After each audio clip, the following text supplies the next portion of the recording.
the legendary. She is here, of course, out there in them streets talking about the things that need to be talked about over chuckles. Let me welcome the great Marsha Warfield. Hello, the great Karen Hi. Hunter. Yes, the greatness is all in the room. Omi Bell is here as well. We magnify one another. We just are a reflection of the things and the spirits that we operate in. Thank you for coming today. Thank you for having me. I appreciate it. Listen, first, let me get some business out the way. Some business. There is a reboot of Night Court, which I'm not watching because you ain't in it. So I'm just going to be honest about it. I'm like, what the hell? She's still funny here. All the y'all don't want no ratings. So before I go in, did they invite you? No. And I think they wanted to go. There are a couple of things. They wanted to go in a whole different direction. And two, when I took over, there were two bailiffs before me who passed away. And they were both younger then than I am now. So if you have to, kind of hedge your bets, you might want to go with somebody who is about the same age I was when I started Night Court. But that would have been the comedy for you to still be the bailiff, or maybe. You see what I'm saying? Like that shows they have no creativity, because I would have either brought you back as a judge, maybe you went to law school afterwards and you'd be in not maybe every day. You ain't got to be in every week, but like just to me, I feel like we cut off the lineage and the legacy. When you're still here, they could have brought you in with some creative way. You're a judge now or something or still a bailiff, which would have been hilarious, like on some other level. But yeah, I just feel like they're so lazy. Well, you never know, but I just wish them well. And, there are other opportunities to exploit and things to try to get into. So if it happens, great. If it don't, life will go on. I will keep on doing what I do. Okay, so you're out there performing, apparently doing stand-up all over. So let me get that out of the way too. Where's your next place that you're going to be? I'll be at the Westgate at a club called the Comedy Cabaret. It's their opening weekend.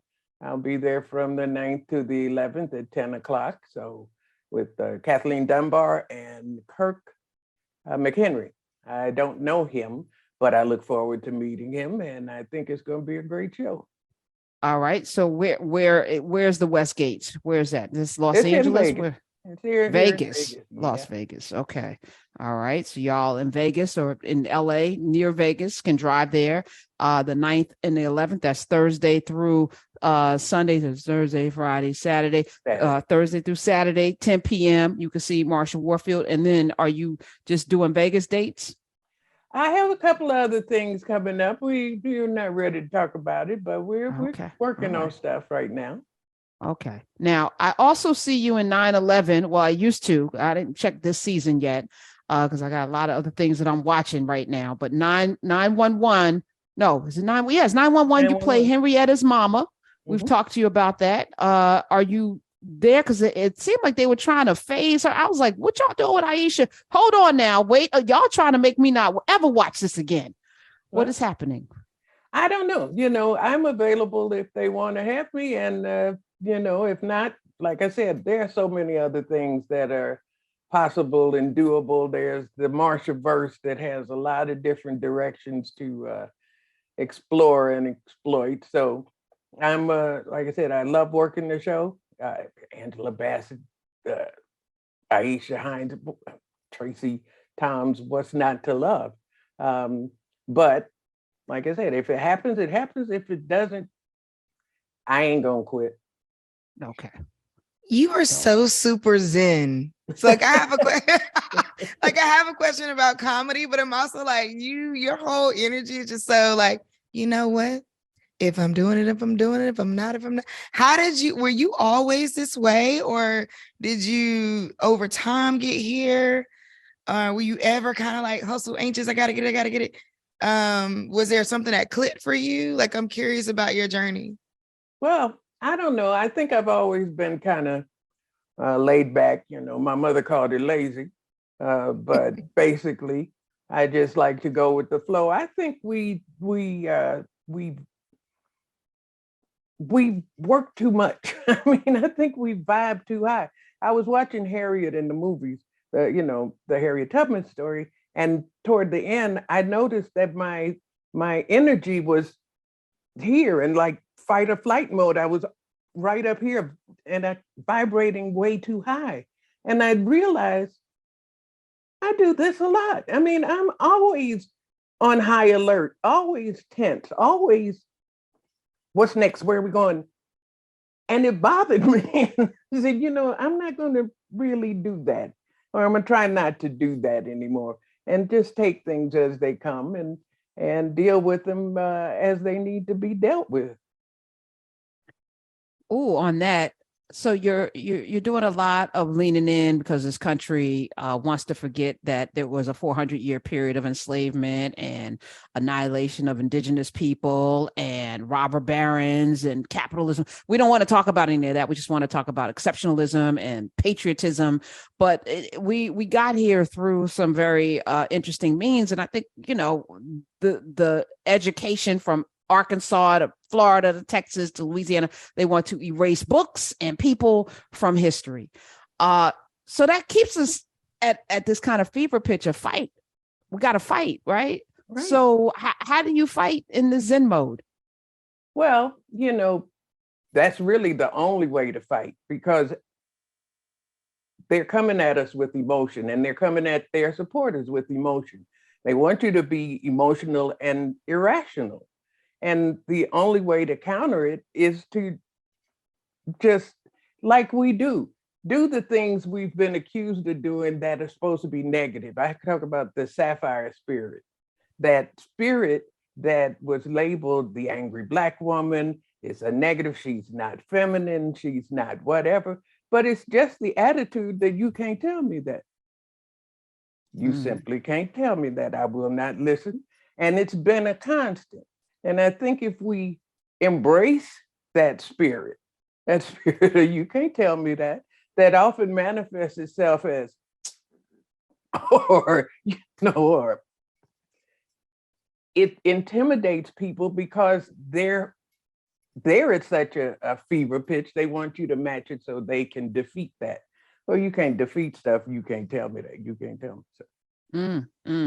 It's interesting you bring up Sapphire. I remember I did a book called Children of Children Keep Coming with a man named Russell Goings, one of the first Black men to have a seat on the New York Stock Exchange. And he convened a room full of young investment bankers. They were just integrating the whole banking space. So he had among them Ed, as well as Clarence and a few Clarence Smith in a room together to start a magazine for Black women, which I find interesting. There was a room full of men just determining what would happen with Black women, that Black women needed a magazine. So let's convene a bunch of men to talk about it. The initial name was going to be, Essence was going to be called Sapphire. And they came to the conclusion that was too radical. And it also delivered a sort of message that they didn't. So Essence was what they landed on. And I think about that, what you're saying right now, that energy that we've allowed it to be erased, much like our spirituality and religion and all these other things, because and we've allowed ourselves to be labeled, which is why I'm not going to let anybody call my name in a pejorative, never on this show, never in my space, because my name is power. So what you're not going to do, is allow for entertainers to degrade, something that my parents came up with that they loved in me. So I just, I like that, is reclaiming our time is what that sounds like.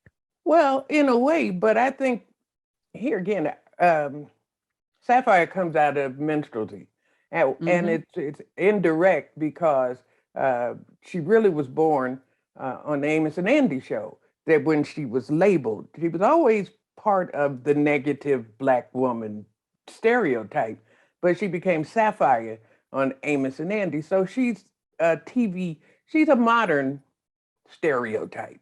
And we have to realize that all movies and TV, everybody in the movie is a stereotype.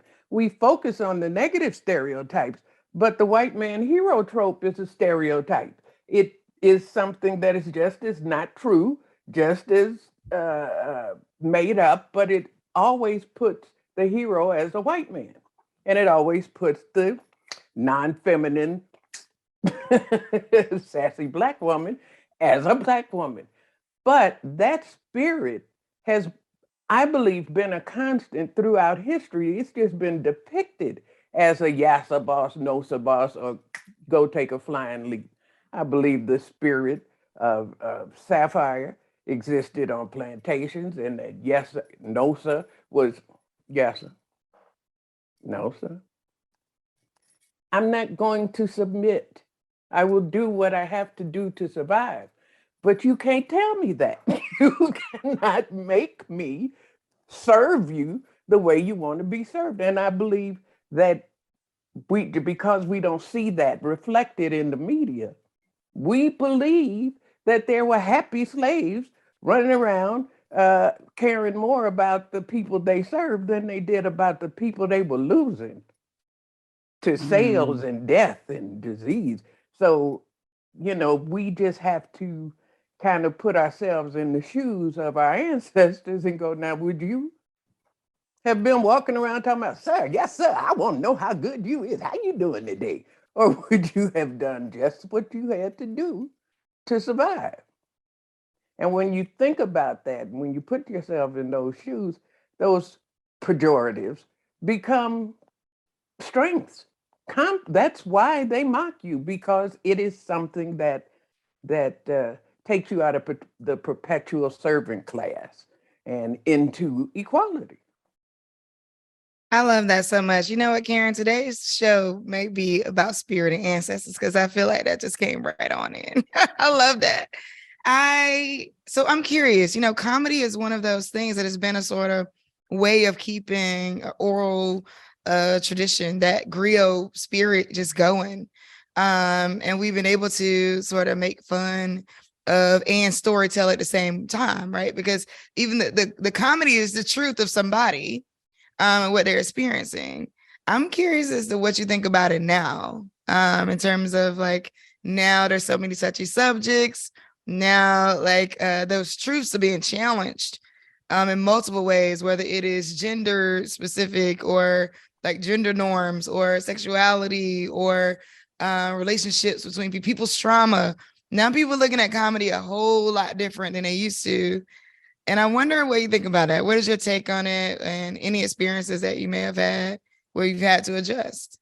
Well, comedy has always been a tool, and some people get to use it far more than others. The whole blackface minstrelsy industry was made to mock Black people. That's what it was all about. And so it is the basis of modern American show business. And without challenge, it will continue to mock Black people until we start looking at it as that was a tool, that was a propaganda arm of white supremacy. That undergirded the attitudes that people had that allowed them to continue to be abusive and exploitive and oppressive and racist. Once you set these images in stone, that's what you think of these people. You think again of, your brain doesn't really, separate real from false. It just takes in information. And so you get this information, and all your life you're told that the cowboys and the western and the guy that saves you, and here he comes, da da da da da. And he's usually the guy who kills the most people for the best reasons. Whereas the Black people who don't do nothing to nobody are shown to be villains and all that kind of stuff. And so comedy for Black people has always been a weapon too, but it's usually been on a more individual scale. You had comedians who made tremendous statements that we're not even aware of. There was a time when, let's say, Nipsey Russell, we all know who Nipsey Russell, he was a comedian who made a transition from minstrelsy or burlesque to television. And he started as a baggy pants kind of comedian. In the 60s and early 60s, comedians like Timmy Rogers and Red Fox and Dick Gregory started wearing suits, business suits, started talking about politics and more serious subjects, and challenged the status quo that said Black people are not intelligent enough to trick white people into laughter. And if you are, that is a bad thing because it goes against everything that we've been taught. And so just the act of wearing a suit and a mustache was radical. There have been many radical comedians that we don't really give we don't look at them that way because we're not encouraged to. But Oh. Richard Pryor broke a lot of rules and laws just by speaking in our language. And before that, everybody had the code switch. If you're going to be on TV, you have to speak articulately. Richard said, no, I'm going to speak the way I speak. You understand me? You know what I'm talking about. That is and right. it changed the entire game. And I said, like Dick Gregory, those people have challenged racist stereotypes in ways that we don't really acknowledge, and they need to be given a lot of credit for that.